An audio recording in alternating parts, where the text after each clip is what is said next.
So we're holding Perek Lamed. Baruch Hashem, we've gotten to chapter 30 in the Tanya. Very important book, a guide for spiritual growth. And as I've told some of you, I wish we would be taught this from when we were young children. It would be a tremendous, great help in understanding the evil inclination. We want to have a better understanding of our enemy if we want to ever defeat him. If we want to always have the upper hand in winning the many battles, in overcoming the many challenges that we have in life, we have to know what awaits us. Many times, perhaps most of the time, people do not think about a problem properly. They react to it. And when we react, we may be reacting impulsively, too quickly. And there are ups and downs. Everyone has them. It's important to know what exactly is it that we're facing. Basically, everything is mishamayim that happens to us that is beyond our control. It's from heaven. What is within our ability is our free will, the decisions we make concerning some of these challenges. I say some of the challenges because many times it has to do with one's destiny, one's qismat, one's mazal. But when it has to do with itnahagut, behavior, relationships, husband and wife, friends, partners, honesty, lack of honesty, and so forth, that depends on us. And human beings are different. That's just a fact. If you want to have an idea of how different they are, just listen to the lectures on astrology. And it's incredible. It's fascinating. We all have strengths. We all have weaknesses. We have tendencies. And these tendencies or inclinations are from the moment of birth, regardless of how they're formed. Part of it could be genes, inherited traits, and so forth. Some of it we pick up because of our upbringing, education, at home and school. Nonetheless, we should not underestimate our koach, our ability to do battle with the evil inclination, that force that is out there, created by Hashem, to give us a hard time in order for us to earn the reward for the world to come. That's the way Hashem designed the world. We don't get anything for free. You work for it, you get it.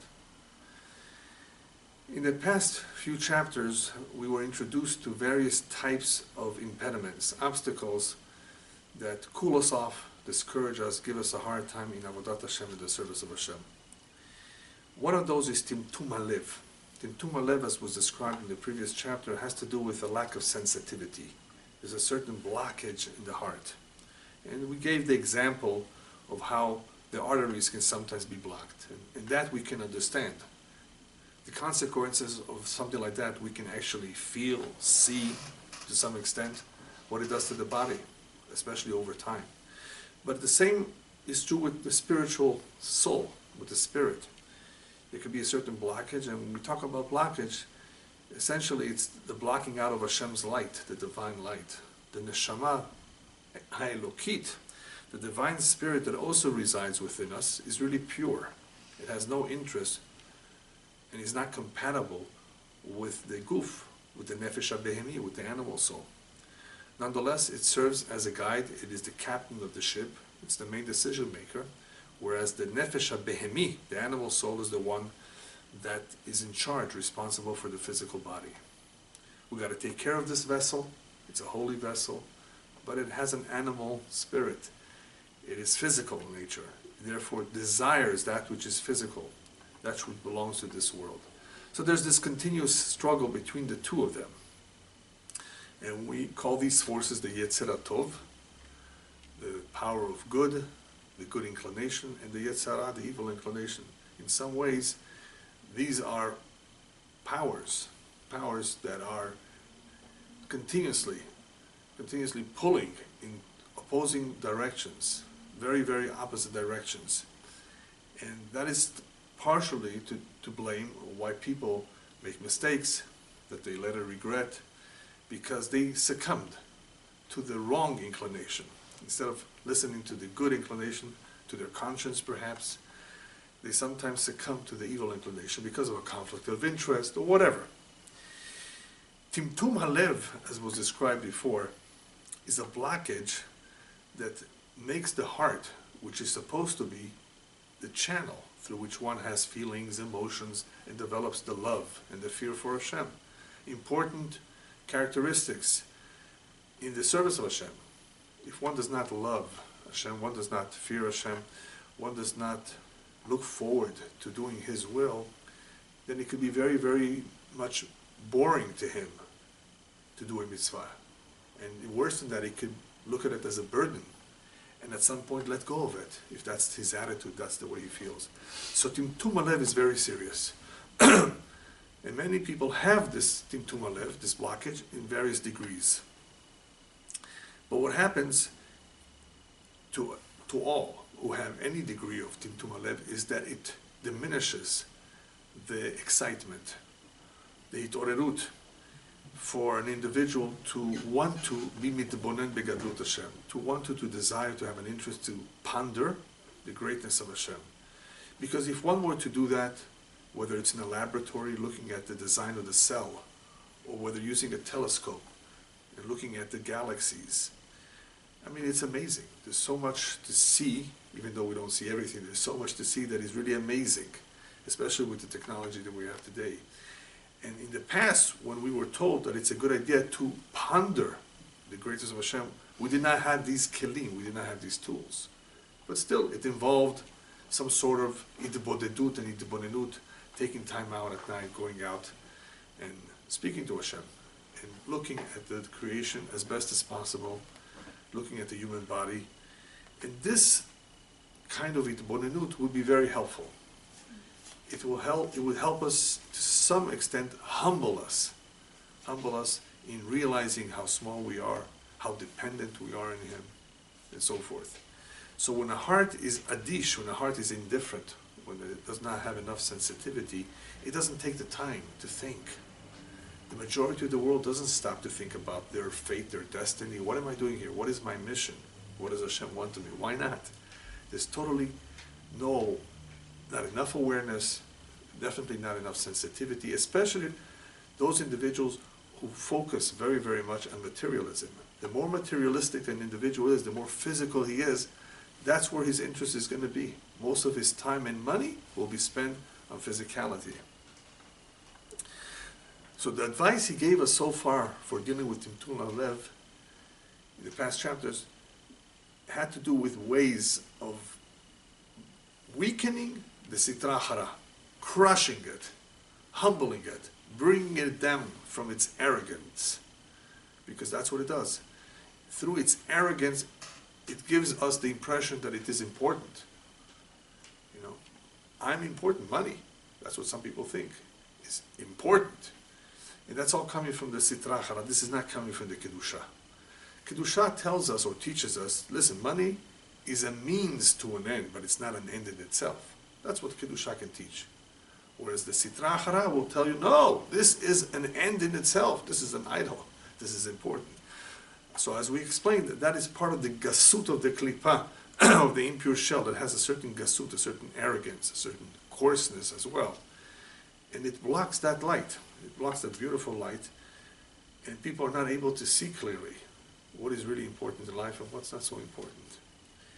So we spoke a little bit about how to crush or how to humble that spirit in the previous chapters. In this chapter, he gives us a different type of an advice that also is going to be very helpful to make us think twice before we do anything, to make us perhaps want to correct our deeds as well, to repent, to do teshuvah. And that is by contemplating what the rabbis told us. In Pirkei Avot, the rabbis advise, be humble before every human being. It doesn't say before the righteous, before the sages, before Jews. Be humble yourself. Here, however, the rabbis use the word shefal ruach. They could have used the word anava, be anav. A lot of times the word anava, humbleness, or humility is used instead. Shefal ruach is a lot stronger. It means even something more subordinate, lesser. Shefal ruach, low spirit. That's what the translation of the words mean. That's less than humble. In other words, in some ways, it is more subordinate. But it's not an inferior complex. Chas v'shalom. The rabbis are not saying that we should feel inferior. it's misleading because that's what the word appears to connote, but it's not. It really has to do with a very, very clear understanding that that person, even though he's less knowledgeable than me, even though he's younger, he may be more righteous than me in some way, for some reason that I may not know. That takes shiflut ruach. So it's not just anava, humbleness, where a person does not aggrandize himself. He thinks lowly of himself. He doesn't think as great of himself. That's great, that's good. That's a good midah. This is more. And the Baal Tanya is telling us over here, it's not just a way of conduct. We're not just telling someone, the rabbis are not just advising, behave like that as a shafara. No, you actually have to feel that. And when they tell us you actually have to feel that bifnei kol adam, that is very surprising, because what they are intending with these words is that even if that other adam, other individual, is a sinner, even though he's kal shebekalim in his language, even though he's the lightest of the lightest, or the lowest of the lowest, a very, very simple individual, somebody very low, somebody from the street, somebody very uneducated and unrefined, and also one who is not careful with his behavior, with his relationships with man or with Hashem. So he's possibly a choteh.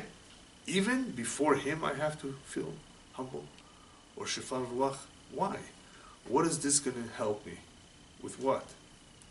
But that is something that can be extremely helpful, as he will explain, when one begins to compare himself, to do a real good comparison between himself and this other individual who's so low. It is possible, he says, there could be a situation where a benoni,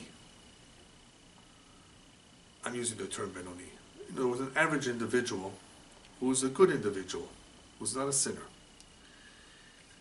can realize that he doesn't have to do battle. Not only doesn't he have to do battle, even if he does have to sometimes do battle, he doesn't do as much battle as this other individual may have to do. He says like this, there are people out there that in order to make a living, they are working in the dumps. In other words, in the worst type of environment. They're being exposed to the shuk, he says, to the street, where they see every day, when they go to work, all sorts of scenes that are not modest, perhaps, that are tempting, enticing. Yeah, anybody that lives in a big city, that works with a lot of people, is exposed to this. To some extent, it all depends on the boulevard. It depends on the nature of the business. There are some businesses that are real problematic for a Jew in various ways. But even if one is not Jewish, what if he's married, he's a non-Jew, and he's married? He can easily fall and go off and have an affair. These things happen, I think, every day. For some people, it's nothing new. Some people take it in stride even. Unfortunately, for many people, it is acceptable. No wonder why there's so many divorces, so many relationships that don't last. So he says like this, the Benoni should think about it. Here, this individual perhaps has a greater battle than him. He has to do battle. He still has to do battle. But he has to do battle with a much more powerful foe, an enemy that is Bo'er Ka'esh, he says. Ka'esh, it's burning like the fire of an oven of a baker, he says. That's the term he uses, the description he gives. There are people who have to control themselves in all kinds of situations, which is fire. Burning fire, he says. This man, this individual, has to deal with all kinds of ta'avot, all kinds of desires. And he may not have to. Now, even though it is possible that this individual does fall, the Benoni, does fall occasionally, does succumb to minor things in comparison to the other one, still, he may be worse off. He may be in some ways on a lower level than that individual who's low. How come? Because he's trying very hard. He's put into a situation where he's fighting his Yetzer Hara. Whereas the Benoni, this individual who may not have the same challenges, still could be waging a battle too in other areas. But he's not trying hard enough. There are people whose challenge may involve learning a little bit more. Now, learning is a good thing. It's not even a situation where one is being challenged to do a sin. Just learn. Spend 15 minutes a day learning. And it doesn't come easy. The Yetzer Hara, the evil inclination, puts up a big fight when it comes to learning Torah. You're tired, you gotta wake up early tomorrow. Your wife needs your help. All kinds of excuses. What will it take for this Benoni to overcome that Yetzer? A little bit of hard work, a little bit of effort. Sir, Mr. Benoni, do you know that you're not doing even a half of what the other person is doing, or what the other one has to do? He's struggling. He may not always win the battle, but he's struggling. He has a much more difficult situation than you do. And you don't even try a little bit. In other words, the ultimate idea that he wants to communicate to us in this perek is, a Benoni must realize that he also needs to wage war.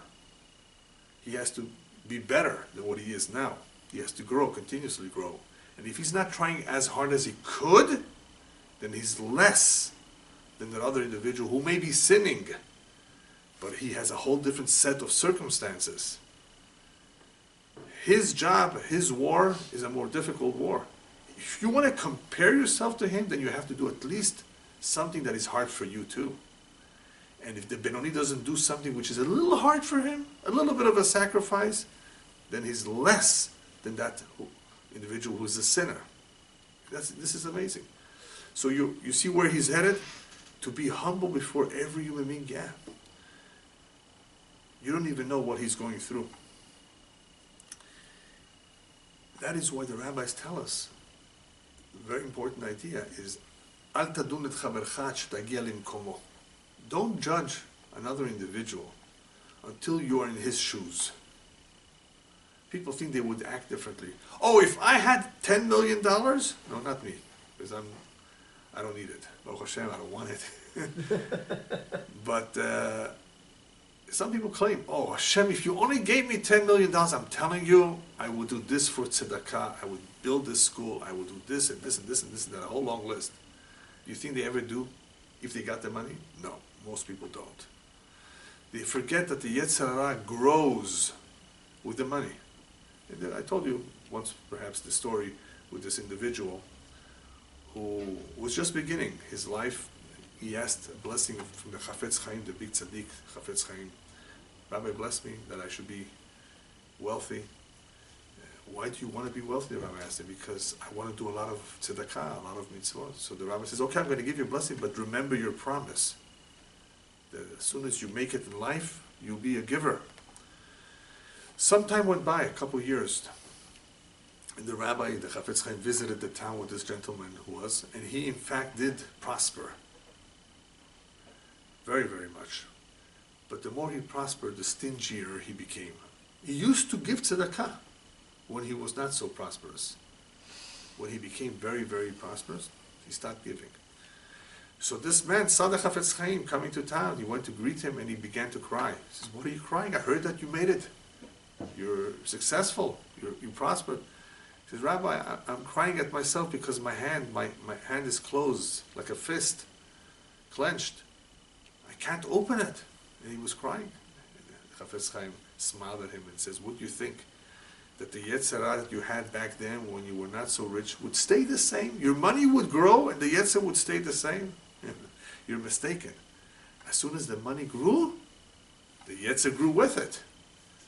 The Rabbi says, the greater the man is spiritually, his Yetzer is also greater than somebody else. People have complained to me and to others who are religious, you see this rabbi, he was caught committing this crime. Whatever it was. You know what I tell them? What do you think, a rabbi is an angel? he also has a Yetzer Hara. Angels live in heaven, not down here below. Here, they're human beings. Hopefully, we all pray that the better the person is, the more he studies Torah, the more Yirat Shamayim, fear of heaven he has. Obviously, he will be extra careful. But there are many, many tempting situations. Money is one of them. Bribes is one of them. The Torah says so, that the greatest of the greatest, the most righteous, can fall with a bribe. Somehow money can do it. That is why there's laws in all the books of conflict of interest. It's a bribe. You have a negiut, you have a certain bias. Therefore, don't judge your friend, don't judge another individual until you're in his shoes. You don't know what you would do in his situation. You see him committing a wrong, you don't know. You don't know his background. You know what type of a home he grew up in. Maybe it was an abusive type of home. We don't know. So the fact that he is a sinner, perhaps, could be because of the circumstances that he is in, or how he grew up. So the Baal Tanya continues to tell us, don't judge him until you're in his place, because the place is a gorem. The place where an individual is in, the circumstances in which one is in, he lives, he works, that is a factor that can be causing one to sin. This guy, for example, the Baal Tanya says, he's going to work every day. He's going to work in a public place. And he's meeting with people who are yoshvei kranot, people who sit idle and play cards and go to the bar. And these are yoshvei kranot, not intelligent people who work hard for a living and are decent individuals. Yoshvei kranot, the lowest of the lowest. And his eyes are exposed to all the tavot. And what happens when the eye sees? Ha'ain ro'ah v'lev chomed. These are two agents of sin. It begins with the eyes. Once the eyes photograph the scene, this influences the heart. The heart begins to covet, to desire. That's the way it works. So this individual may be going through a very, very difficult battle with the Yetzer Hara on a daily basis, because, as I said earlier, his particular Yetzer, bo'er, it's burning like the oven of a baker. He brings down the pasuk in Hosea, u'bo'er ka'esh le'ava, like a flame. There are people who have this kind of Yetzer Hara, fire, where this one, this Benoni, maybe doesn't go too often to the street. Most of the time he is at home. And even if he were to go to work in a public place every single day, you know what else could be different about him? He doesn't have that kind of a Yetzer Hara. He's cool about it. He's not as passionate. Some people have a lot of passion in them. And that heats them up. That gets them going crazy. Whether it's about money, whether it's about arayot, forbidden relationships, whether it's anger, regardless of the weakness. It could be that he has this Yetzer Hara that this other one does not have. So even though he may have a similar job, he's going to the street, exposed to all of that, but does not have the same kind of Yetzer Hara, the same kind of nature, then he doesn't have that challenge. And the Baal Tanya says that he's explained it elsewhere, how the different nefashot, different types of individuals have different kinds of inclinations, different kind of Yetzer. Not all people are created alike when it comes to the Yetzer Hara. There are those with certain inclinations, and others that don't have any of those inclinations. Imagine somebody who's very angry. He's temperamental, he gets angry very quickly. That's a problem.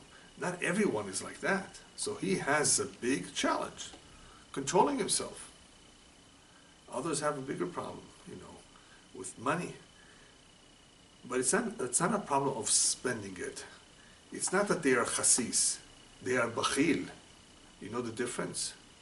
One is a miser, he's greedy. And one is stingy. Stingy means he doesn't spend on others, but he spends on himself. Have you met someone who doesn't even like to spend on himself even though he has $10 million in the bank? Yeah. It's a sickness. Mahala. It's a problem. Hashem Yishmor. He needs medication. physical therapy of a different kind, head therapy, neshama therapy. It's possible to help him if he wants to help himself. It's not easy. Hashem Yishmor, we should never have to deal with this kind of problems because it's a sickness. So people have different kinds of inclinations. They need different kinds of help in dealing with their specific problems. Now he goes aside for a moment and he says, don't think just because the individual who's very passionate, who has a very strong Yetzer Hara, and he's parnasized with these people in the street every day, don't think that he can just get away with it and excuse himself. Hashem, look what I have to deal with. There is a story in the Gemara of Eliyahu Navi once confronting an individual who got into trouble, not intentionally, but got into trouble with a woman who was trying to get him to commit a sin. And he, of course, wanted to run away from it. He was a good person, but he got into trouble because his business had to do with women. Guess what his business was? Selling perfume. So Eliyahu Navi says, why are you in this type of a business? You're only asking for trouble. You know who all your customers pretty much are going to be? The women. I mean, you have to be extra cautious if you want to be in that kind of a business that can lead to trouble. He gave him money and said, start a new business. Go ahead and do something else. So even the individual who is exposed cannot excuse himself completely.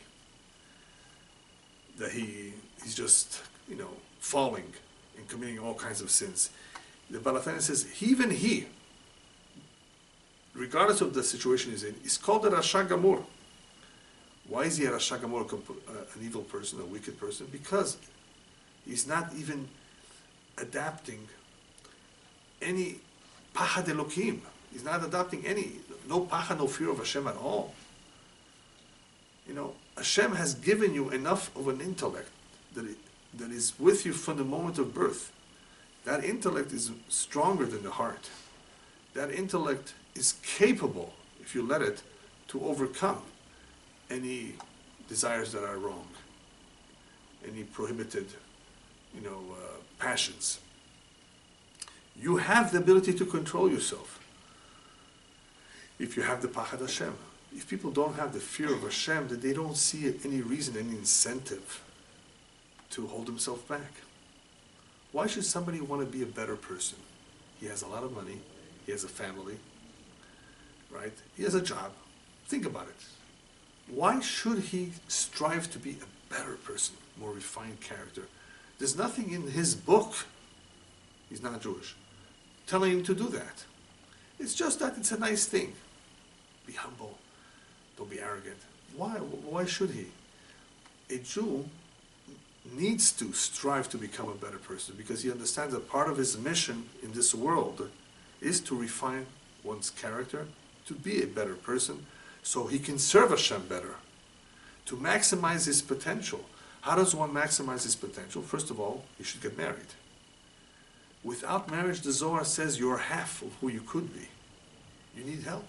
Not just to do your laundry and to cook for you. No, we're not talking about slavery here. Marriage is not just about having physical help. It's emotional help, stability, and spiritually as well.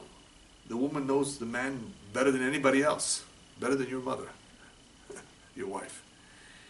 And she may be a good source of rebuke, as long as she's gentle about it. She has to be gentle. But that could be very helpful. So the Zohar says you're not maximizing your potential if you're not making an effort to get married.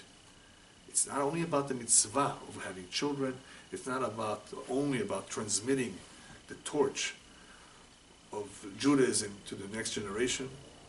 It's also that, but it's also about stability, about peace of mind,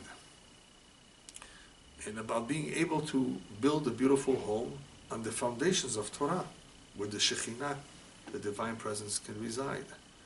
So it's a beautiful blessing for the home, where the two who are married to each other respect each other and follow the Torah.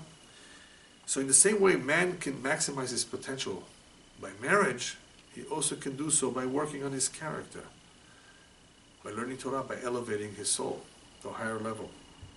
That is how the prophets became prophets. Not anyone can be a prophet. They really had to be endowed with good character and knowledge. So what's necessary is therefore a certain level of pahad, of yirat Hashem, of fear of Hashem, which would enable him to overcome his yetzer hara. So he cannot excuse himself, oh, this is what I had to do with every day. Yes, understandably, it's difficult, but you still had enough of an intellect to do battle with it had you chosen to. He continues on to say, it is in fact a very difficult battle. It's a very difficult battle to do battle with the yetzer hara, if that yetzer hara is bo'er ka'esh. It's like a fire. It's a big challenge. Therefore, he says that every individual, according to his place and according to his madriga, in the service of Hashem, according to his level and his relationship with Hashem, should ask himself, analyze himself, and say, wait a minute, am I doing enough of a battle compared to that individual who has a real battle on his hand? This is what it's all about. Asking yourself, are you doing enough? Can you do better? Can you do more? According to your situation, according to your level in the service of Hashem, ask yourself if you are coming close to doing a battle with the yetzer hara, like that other individual who's doing a very, very big battle, milchama gdola, with his yetzer and his tavot, his desires. Some of us, Baruch Hashem, are blessed that we don't have to deal with tremendous challenges of the yetzer hara. There are other challenges that we have no control. It could be children, it could be neighbors, and so forth. Parnasa, a livelihood. You have no control over that. Some people have issues with their character, real issues, like I told you, with the stinginess, with anger management, real problems, laziness. Just learn Mishlei, beautiful book, written by Shlomo HaMelech. He really knocks the lazy man. There's a certain individual he goes after, the one who is ungrateful is another individual. Obviously, the liar is a problem. And people actually have these issues. And I'm sure you know people like that. Not everybody's a big liar. Some people are small liars. But it's still a problem, right? So this is part of the idea that he's emphasizing in this chapter, Perek Lamed. Look at your own personal situation, which may be better in some ways than this sinner, but ask yourself, wait a minute, are you doing as much, or do you come close to doing what he's having to deal with? Do you have any area in your life where you could really do better, but you're not trying hard enough? If you're not trying hard enough and you can do a lot better, then he's better off than you.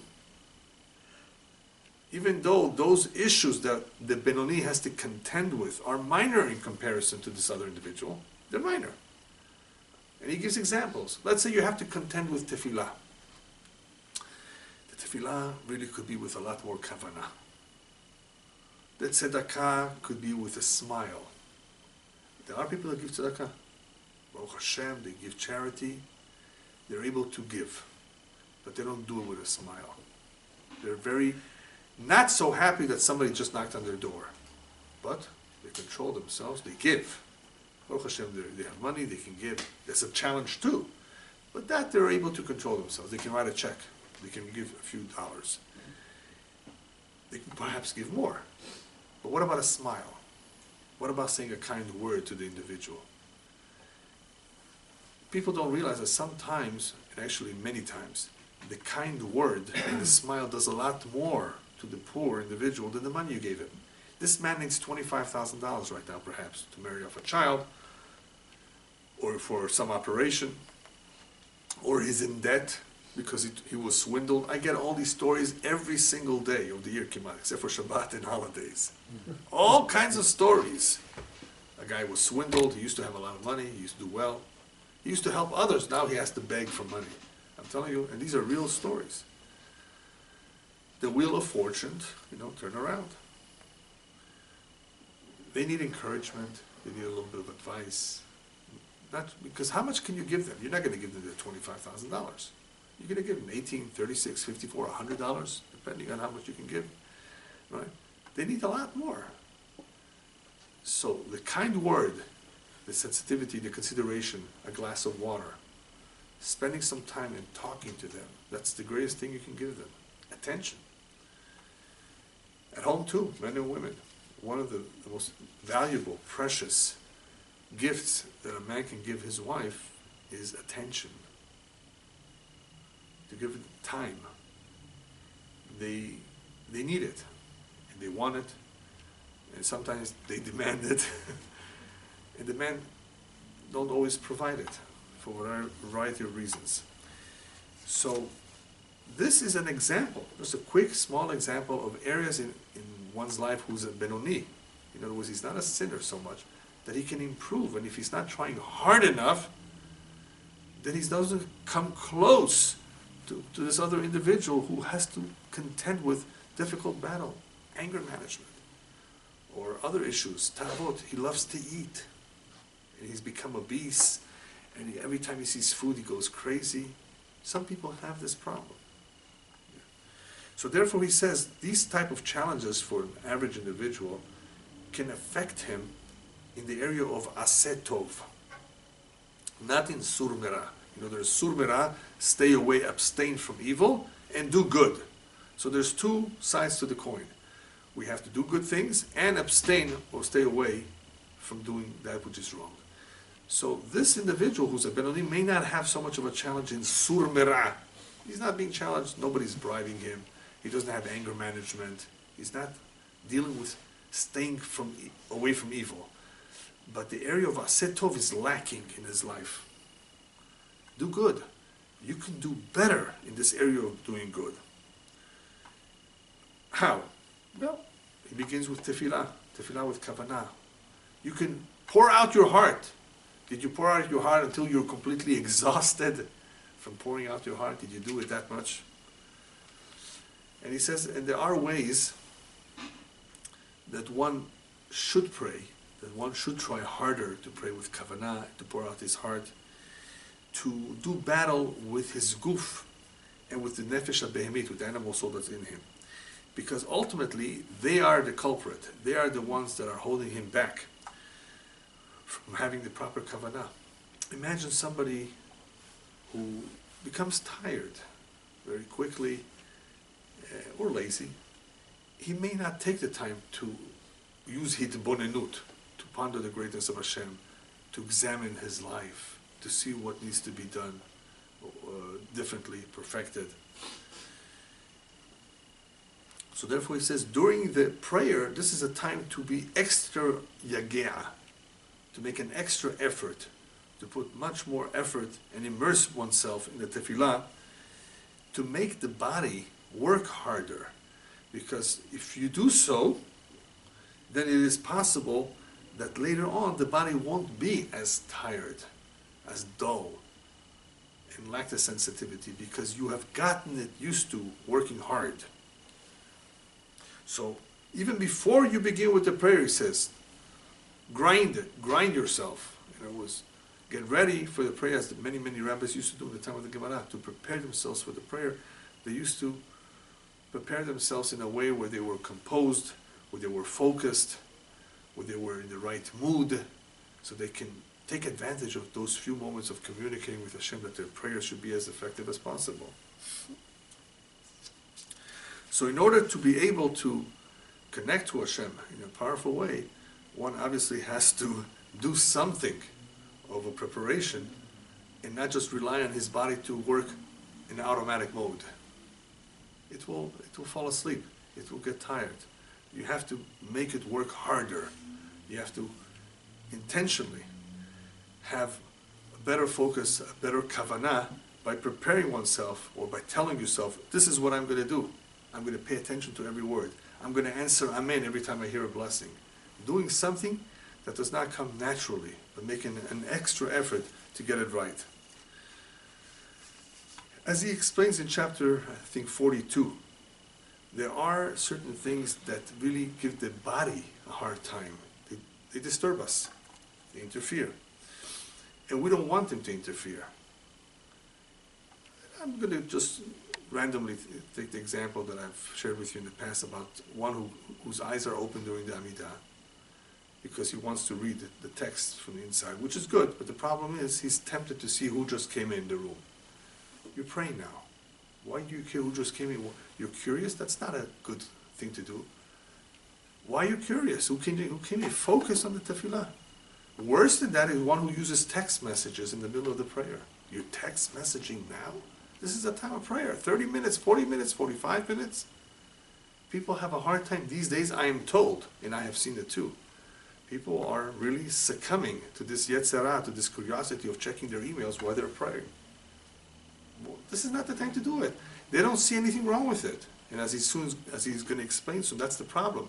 When people minimize something and they get used to it, then they trample on it. The naset heterlo. It becomes permissible. Oh, there's nothing wrong. A lot of people do it.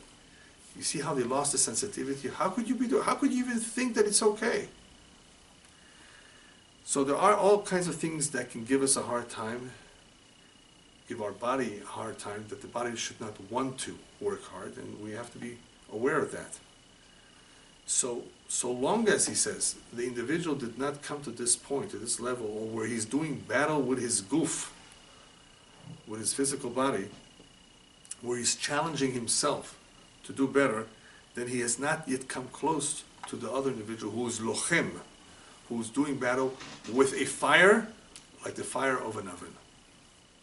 In other words, that's the way we should feel. We may not have his challenges, but in some area of our life, in some midat tova, in some ma'aseh tov, in some good deed, we should be working hard. We should be making an extra effort. And the truth is, as I was preparing the shiur and I was thinking about it, I don't think too many people really are working hard on their midot, in general, on their character, their nature. But let's say somebody is really a good person. He doesn't really have bad midot. He's not an angry person. He's not a lazy person. It could be. There could be a lot of people who are fortunate. They don't have very big weaknesses. But even they have some area in life that they can do better.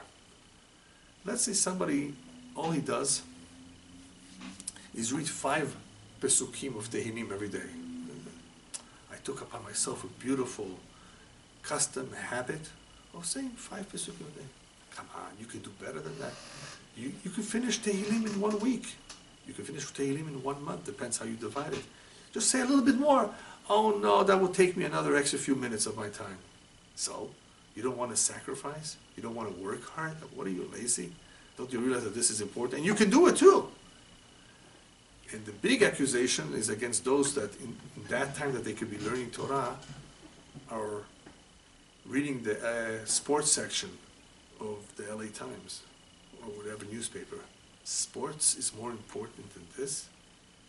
And if you have to read the news, the basic news, or if you're in stocks and you have to see what the stocks are doing, if you want to spend a few minutes on that, it's okay, but don't overdo it. And especially if it's al cheshbon, it's on at the time that you could be spending with your family or with Torah. Isn't that more valuable?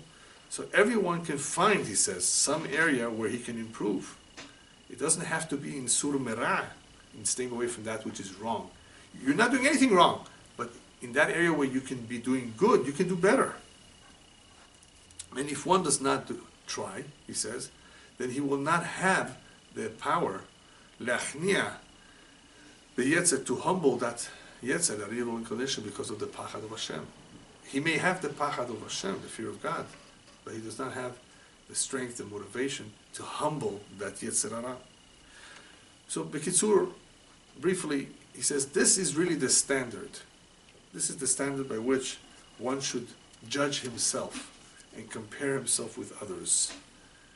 So when he began to say by being humble before every human being, we are now understanding what he's trying to say. That other individual who may not be as knowledgeable as you, may not be as religious as you, may be in some ways greater than you, because he's doing at least the battle, he's trying, and you're not. you're not trying to do anything better. It could be that this Benoni doesn't really have a big battle with the Yetzirah, but still, in the area of Aseh Tov, whether it's Tefillah or some other mitzvah, that he can do with more kavanah, with more focus, with better intent, right? With more simcha, happiness and excitement. There's a lot of ways to improve the Maaseh Tov as well. And if it's not as much of an effort as the other one, then you're falling behind. Some additional examples that it gives that are in the Geder, or Bchinah of Maaseh Tov, of Aseh Tov, of doing that which is positive and good, is Birkat HaMazon, blessings. You just finished eating. Don't rush through it. Say it properly, slowly. Focus on the words. Aren't you thanking Hashem? You know, it's funny how people, when they get a ticket from the police and the highway patrol, thank you, officer. Why are you thanking him? He just wrote you a ticket. It's a fine. That they're just used to saying thank you. And here we're saying thank you to Hashem for the food, that the system is working, the kidneys are working, the liver is working. All of these, if they don't work properly, there's trouble. We come out of the restroom, we say, thank you, Hashem, that we don't have to go through dialysis. You know what that means? And you know people like that, people that have to go through all kinds of treatment because something is not working properly. So, Birkat HaMazon, Birkat HaNehenin, any bracha that you say for food that you ate, whether it's the first bracha or the last bracha, say it with more kavanah, with more intent, with more focus. Then he says, there's no reason for me to mention even the mitzvot, the kavanah of mitzvot, lishma, that they should be l'shem shamayim. That also requires an effort.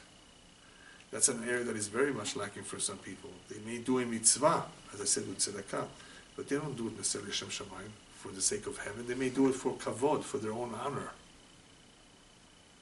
You know, that is why sometimes tzedakah, to give tzedakah anonymously, is a good thing to do, because the poor man may not know, may never find out who he got the money from, so he doesn't feel indebted. The one who gave it doesn't know who he gave it to. There's different levels of tzedakah. So anonymously, sometimes it's something that is encouraged. Sometimes it's discouraged, because if people never see you giving tzedakah, they may think you're stingy. There have been stories like that, of a guy that everybody in the community thought he was a miser or a stingy man, and they didn't want to bury him in a good place in the cemetery. After he passed away, all of a sudden the baker in town and the butcher in town, who used to help the poor before Shabbat, stopped helping them. And the rabbi went over to ask them, how come all these years you've been helping the poor people in town before Shabbat? Subsidized it or somehow gave them. He says, we didn't do it on our own. It was that individual who just passed away, who used to give us the money and asked us not to tell anybody. The rabbi felt so bad because he did not have such a good name, and the rabbi pretty much went along with the Chevra Kadisha to not bury him in a good spot, in an honorable spot. So what the rabbi did was call the entire community together, gave a eulogy for this man who gave tzedakah anonymously all this time, and asked to be buried next to him to rectify what he did, that he was buried in a spot that is not such a respectable place, respectable spot. You know, so he looked for a way to fix that. So you don't always want to do things anonymously, not to have a bad name either. But the idea of doing something l'shem shamayim, doing something for the sake of heaven, is very, very important. Otherwise it's really incomplete. And that's an area where everybody can work on. So he says there's no need to even mention this, because that's something that is not easy and requires definitely a lot of effort to do it right. Not to take credit for something, but to do it because this is a mitzvah from Hashem. Hashem told me to do it. Another area that can use more effort is limud Torah, the learning of Torah. One learns, but he could learn more, as I said before. This requires a tremendous amount of battle with the Yetzirah, more than any other mitzvah perhaps, because Torah, that's the fuel, the energy that we need to fight the Yetzirah. So you think the Yetzirah is going to give you an easy time? It's going to give you a very hard time. All kinds of excuses why not to go to a shiur. Your wife needs you tonight. Your mother-in-law is arriving in town. I have a wedding to go to. What are we going to do? Go to the chuppah. Now let's say it's a relative. You have to spend time at the wedding because it's a relative of yours. You just can't walk in and walk out. Then at least when you come home, make up that shiur as much as you can. Usually you spend a half an hour, spend 10 minutes. So one day should not go without any Torah. I sometimes come home late, 1 o'clock in the morning, 2 o'clock in the morning, and falling asleep. But I have my set learning that I always learn before I go to sleep. At least one Mishnah. My eyes are closing. I'm not going to stop that custom. I'm not going to stop that one Mishnah, no matter what happens. Right? The Yetzer Hara is very powerful. No, it's okay, tomorrow you'll make it up for it. No, you can't make it up so easily. That night has to be covered, because if you don't cover that day, your duties for that day, then you've lost something that you can't make up. Like they tell you about sleep, you can't really make up sleep. Even though you sleep well on the weekend, it's not the same. Every day has its requirements that you must meet. Whether it's food, you need to eat that day, unless it's a fast day, or it's learning Torah or mitzvot. So when it comes to the learning of Torah, one should do more than what he's used to doing, because it could be that what he's used to doing is really far below his real potential. Now, let's say he does a little bit more. A little bit more is not enough. That's just a milchama ktana. That's a small battle that you're having. That's not a big battle. When we want to get this individual to compare to the other individuals having a hard time, he has to do a little bit of a sacrifice, as we said before. He has to make a greater effort, something which is not easy for him to do, nevertheless to do it, and to never give up. So in order for him to compare to that individual who is waging battle with a passion, which is like a fire of an oven, he says, you have to find some area that can use some extra effort, where this effort will be somewhat comparable to that individual. That is possible. Now, if the individual does not humble his Yetzer Hara, if he does not make any effort, then he's called a Rasha Gamur. And he's comparable to this other individual, who's maybe losing a battle too. So even though he is not committing a very big wrong, a very big sin, but if he's not making any effort to defeat the Yetzer Hara, even in those areas that are positive, that he can do better, he's also called a Rasha Gamur. How could he be a Rasha Gamur? How could he be such a big Rasha if he's only doing something which is minor? He's not doing something which is negative. He's just not doing something which is positive in a stronger way. So the Tanya explains towards the end of this perek, in reality, it makes no difference whether we're talking about Sur Merah or Aseh Tov. Even though there are definitely differences between them, obviously certain sins are very serious. And certain positive commandments, if you missed out and you did not do them perfectly, obviously it cannot compare. When it comes to the actual Ma'aseh, the actual deed, obviously there's differences between them.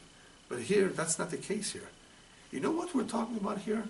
Not so much about the mitzvah, or the Maaseh or the deed, but the one who commanded you about it. He commanded you all kinds of mitzvot. So it's not just a question of this is less or this is more, this is Sur Merah, this is it. No. This is the mitzvah of Hashem. The King of all kings commanded you. And therefore, if you do not do your best, not make an extra effort, you don't concern yourself about it, it's Rasha Gamur. He's like being a wicked person who doesn't concern himself in trying to do something better. And he can do it. He just doesn't want to work hard. So as we said before, this could apply to many areas of life, many mitzvot, like tzedakah, where he can give more than what he's giving, but he's being cheap about it. Or it could also be, the area of tzedakah can also involve Sur Merah. How could you have a situation of Sur Merah in tzedakah, where the individual is giving, but he's not abstaining from all that is wrong? Let's say he yells at the poor man. You know what? Don't give him, but don't yell at him. It's worse. Sur Merah in the area of tzedakah could be that he's doing something not right, even though he's fulfilling the mitzvah. He's embarrassing the guy, right? Or he's talking to him in a way which is not nice. There are all kinds of examples where even in the tzedakah, even in the mitzvah, he's not doing it in the proper way.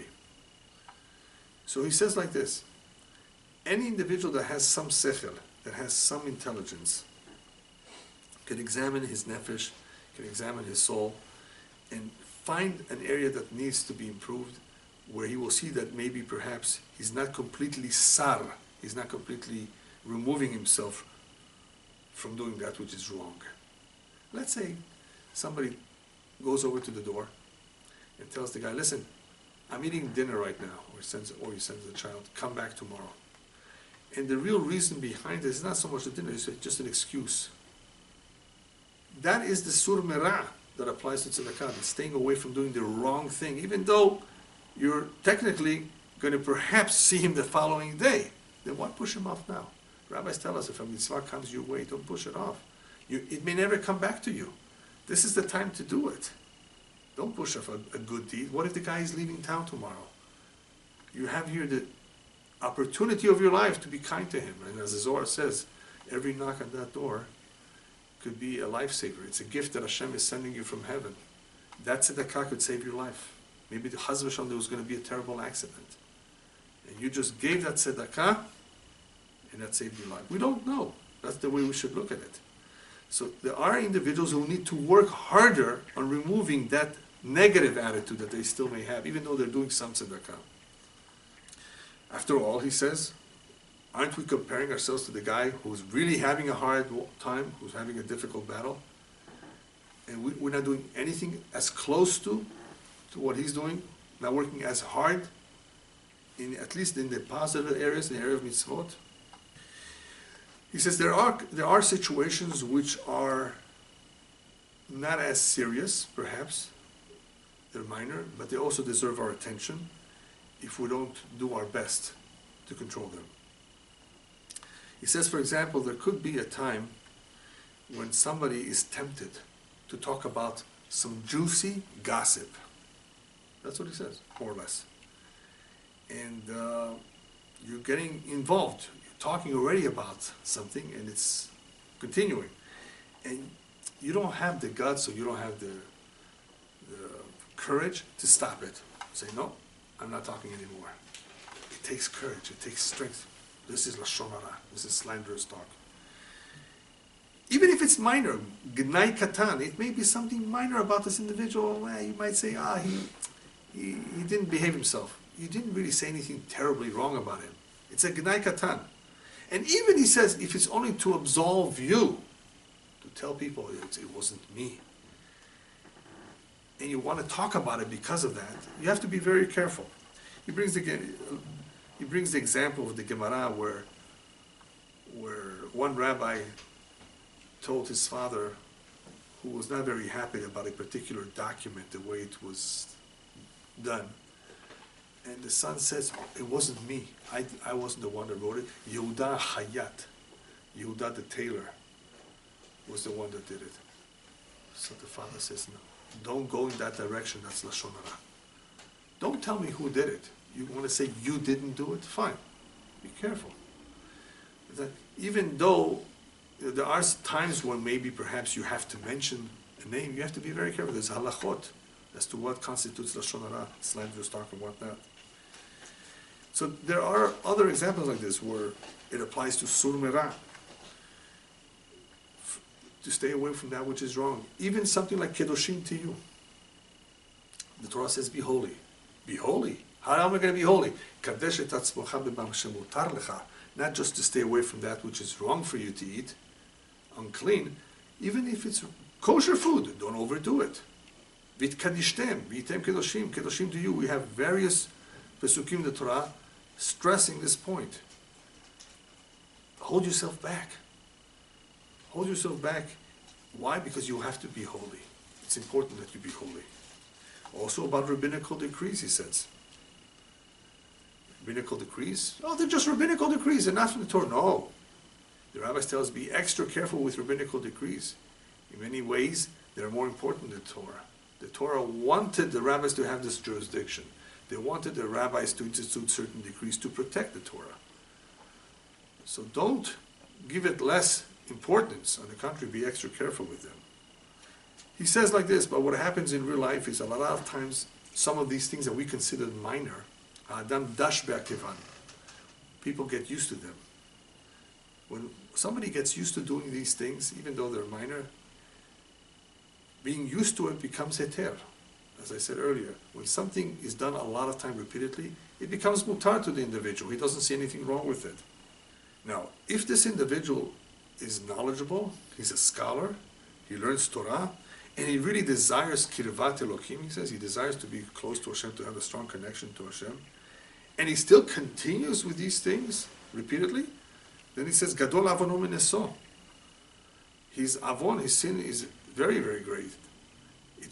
It's a more serious sin than this other individual who unknowingly, perhaps innocently, is committing a wrong. You are knowledgeable of it, and you're just letting it go. You're just ignoring it, doing it repeatedly, even though it's something minor, but the fact that it's happening so many times, and this individual wants a relationship with Hashem, he's knowledgeable, he learned Torah, he knows about it, then he is judged much more harsher than this other individual. The sin of the Benoni who does not do battle with the Yetzer Hara could be greater than this other individual if he does not even try. In other words, if the Benoni does not make his best effort to do battle with the Yetzer Hara, his avon, therefore, could be a lot greater. He could be found guilty in comparison to the other individual who may not know any better. Individuals who are far from the Torah, who didn't grow up with a Jewish education, are sometimes labeled Tinok Shenishba. They're like little children who were kidnapped. It's not always their fault. If this individual does not conquer his Yetzer, does not control his evil inclination, his guilt is not as much as the one who is knowledgeable, who does know. You knew about this. You read about it. You learned it. Right? Those who are religious and have a certain understanding that Hashem looks down at us, knows exactly what we're doing, is aware of everything, records everything, and we still don't make an effort to control that Yetzer Hara, that's a big problem. It shows that the pachad of Hashem, the Yirat Elokim, the fear of Hashem is lacking. So therefore, he says, people who know Hashem, are close to Hashem, learn Torah, have to be extra careful, because they're going to be judged according to their knowledge, according to their level. Not only could they have done better, they should have done better to stay away from certain things. Whereas this other individual, even though he's doing something perhaps a greater sin, but he doesn't know. He doesn't even know what he's doing. Like the rabbis tell us about, in the Gemara, about an individual by the name of Acher, whose original name was Elisha ben Abuya. Unfortunately, later on in his life, he turned away from religion. It's a whole story of how this happened. And it's very strange. And it's something which I have personally a difficult time explaining too, because in order to understand what goes through people's mind, I mean, what did we say before? You have to be in his shoes. So I'm always careful not to judge them, to give them the benefit of the doubt. But even so, since the Chachamim said that he was completely wrong, it still it requires for us to mention, to sometimes bring it up as an example of how the best of the best sometimes, even though all his life he was a good individual, could stray. The rabbis therefore tell us, remind us, Al tiftach be'atzmecha ad yom motcha. Don't trust yourself until the day of your death. In other words, it can happen to the best of the best. People can make terrible mistakes and go completely off stray. It happens, unfortunately. So there are all kinds of situations, and I don't want to get too much into this right now. All I want to say is that depending on the circumstances, depending on the neshama, depending on the challenges, people can go crazy. All kinds of things can happen to people. There with Acher, The bigger issue was because he knew Hashem. He was on such a high level that therefore they were very upset at him, Shamayim. Still, since we learned his Torah in Pirkei Avot, and because of all his merits that he had before what happened to him, he still has, I'm sure, a share in Olam Haba, based on our tradition that his students helped him out. He did teach, and hopefully Hashem gives everyone the opportunity to rectify it, if not in this lifetime, then in another lifetime through Gilgul. Yeah. So this individual, even though what he did appears to be terrible, he's a rabbi, he's a great man, a sage. Still, we have to understand that sometimes there's something called the ruach hara'ah, an evil spirit that penetrates the mind, that can cause people to do all kinds of terrible things. It doesn't mean we lose complete control. Not always do we lose complete control, but we have to realize that the human mind is a very sensitive piece where the neshama, the Elokit, is doing battle with the nefesh behemi, and somehow one can get in the way of the other and could defeat it. Like a wrestling match, we spoke about it the other time. It could really happen through someone who is knowledgeable, does know. Nonetheless, Hashem helps. Hashem helps people do teshuvah if they want to do teshuvah. People should never give up hope. People should realize that we're all prone to making mistakes. The main thing is to do our best to correct them, not to just give up hope. I've done it already, that's it. That's where I'm staying. Chas v'shalom, no. So he finishes up the perek by reminding us, look at the Amei Aratzot. Look at all those individuals who are ignorant, who are far from Torah. The rabbis tell us that their zdonot na'asot lahem kishgagot. Their intentional sins are treated upstairs like unintentional sins. Unintentional? Yeah, they did it intentionally. Yeah, but they didn't know any better. They didn't learn. People who learn Torah, therefore, the judgment on them is going to be a lot more exacting. Hashem is very exacting. But it's always for the good. It's always for the good. It's a kapara, it's an atonement. We should never think that it's a punishment. No. Exacting means that there is a set of rules where, and a system that makes adjustments to anything that was done wrong, that has to be corrected. Whether it's in the world, whether it's in the human being. His neshama has to correct itself. Otherwise he will not be able to enjoy the afterlife as much as he really could. Especially that he did so much good, but there's so much in the way blocking him. Sins.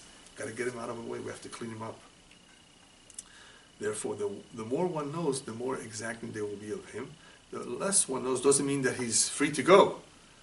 He has to correct it too. But they're going to take into consideration. You know, there's a famous parable of two thieves that were caught.